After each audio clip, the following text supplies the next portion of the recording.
Hey guys, Travis here at Gamescom 2013 with Ryan Bednar, who's the lead designer on Inifinite Crisis. Ryan, you guys have a pretty big presence here at this event. This is, I believe, the first time you guys have been in Europe? It is. This is the first time we're out here. Very cool. So what exactly are you guys doing here at Gamescom? Well, we're here to show off the game, first and foremost, and our new map, Coast City. And so Coast City is effectively the natural progression of our destructive PvP as a feature of this game. Extending from Gotham Heights, which is the map that we initially released, we basically took all of the destructive PvP elements, throwing cars and things like that, and basically built a map entirely around them. And so that all has come into the version of Coast City that people are playing today. So I understand you guys are also doing like a tournament here though, correct? Yes, we are. So ESL is running that? ESL is hosting it, yes. So is this, I believe you guys are going to do more events with them in the future? Yeah, we definitely plan to, and this was the actual first ever prize tournament that we've run for the game, so we're all really excited, but we're going to have 4 top pro European MOBA teams come and compete against each other, and it'll be best of 3 matches between them all, bracketed tournament. So what's the prize pool? First place takes home 10,000 euros. And so then, are you guys planning on doing more stuff with ESL in the future?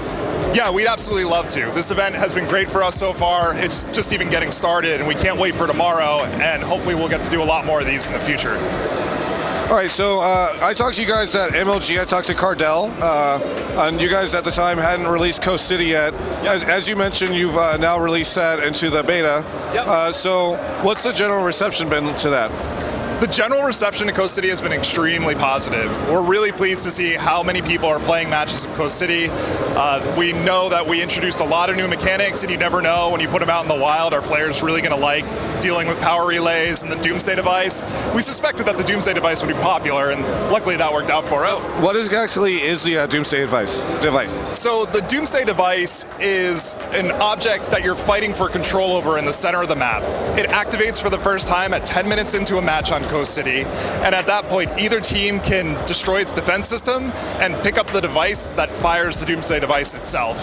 Once you have control of it, you basically can fire this gigantic energy blast anywhere in the map and effectively deal damage to anything that this thing hits. It'll deal damage to structures like turrets, it'll kill other players, it destroys drones, it wrecks everything. So I actually had a chance to play Gothamites at MLG, okay. Which is, I know, your original map. Yep.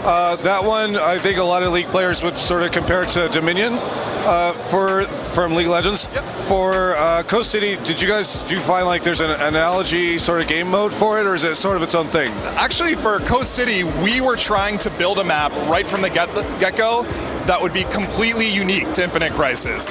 And so that's where you see this sort of combination of laning with a massive jungle in the center of the map and elements like capture points that are the power relays, which when you capture them, effectively that's how you're going to push lanes. It makes your drones actually tougher and gives you an advantage in pushing down the turrets themselves. But it's sort of a hybrid between a capture point map and a map with traditional turrets and laning, with the added bonus of the Doomsday Device thrown in the center to really break stalemates. So obviously there's a couple more objectives in Coast City. What are the other differences between it and Gotham Heights? Well, it has laning, so that's a big difference right off the bat. There's actually a laning phase, but there's only 2 lanes, and so if you're coming from a more standard 3-lane map, you're really going to have to evaluate what strategy you want to use, because it's still a 5v5 map. It's got the power relays, which will help you push the lanes and all that, which we covered already, and the Doomsday Device as the big element that will sway a match one way or the other. So it's mostly about the objectives then. Do the games tend to last a little bit longer? The matches? The matches are a little bit longer than Gotham Heights.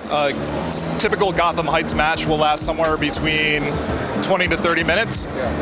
For a Coast City match, one that's going reasonably competitively, you're going to probably be in there for about half hour to 40 minutes. Okay. So on average, about 10 minutes more.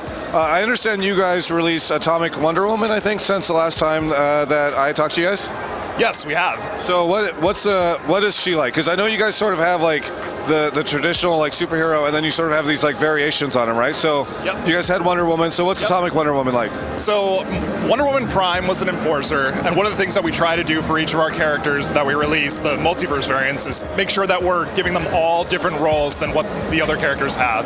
And so for Atomic Wonder Woman, we built her as an assassin, and she's a melee assassin, so she's going to be the type of character that wants to get in, do explosive damage, take someone out, and then get out of there. Or if she arrives at a team fight and a bunch of people are really low in health, she's the type of character that can pick up that triple, quadra, or pentakill. So, you know, switching gears a little bit and sort of towards the end of the interview, I kind of want to ask you, for League of Legends fans that have sort of followed the stuff I do, Sure. You guys have done stuff recently with Complexity, who's, you know, used to be in the LCS, and now you guys have some teams out here from Europe that were sort of more in the League of Legends scene. So what's it like interacting with these guys and having them sort of come in and play the game with you guys, or check it out? It's really great to interact with the pros. I think just their perspective on games is at a much higher level than the average person that's going to play your game, which is obvious because they're the pros. But it's always really interesting to see the types of things that they're looking for.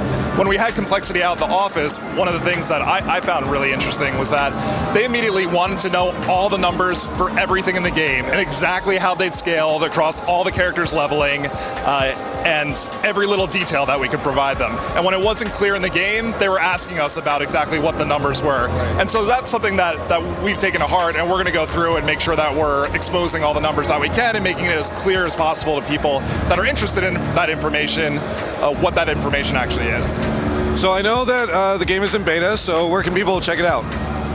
You can go to www.infinitecrisis.com, or if you're at Gamescom, you can actually swing by our Infinite Crisis booth. Very cool. Well, thank you so much for the interview.